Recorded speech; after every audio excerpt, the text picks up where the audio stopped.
More major breaking news tonight in the Gabby Petito death investigation. Today, the FBI confirmed that human remains were found yesterday in a park near Sarasota, and they are indeed Petito's boyfriend, Brian Laundrie. The pair made national headlines after leaving Florida on a cross-country trip, but only Laundrie returned home. Petito was strangled in Wyoming. Our Alexa Lorenzo talked with the Laundrie family attorney today. The Laundrie family attorney says Brian's parents are asking for privacy as they grieve the loss of their son.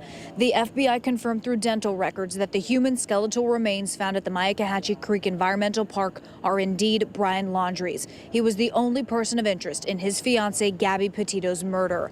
The identification of the human remains, of course, puts an end to the 5-week-long search for Brian. I think he got his just desserts, and an alligator ate him for dessert. I refuse to allow the Laundries or their son become the victim. The only victim here is Gabby Petito and her family. Remember, the Myakkahatchee Creek Environmental Park was closed for more than a month while investigators were looking for Brian. So how did his parents make the find alongside investigators so quickly once they decided to help search after the park reopened Tuesday? Well, the FBI says the area was previously underwater, but people are asking questions and making some serious accusations. There were theories put out that maybe Brian's parents planted the evidence. I took those claims to the family attorney, and he says, quote, "It's nonsense. People with nothing else to do are afraid this case will go away and they will have to go back to following celebrities and others in the fake world of the internet."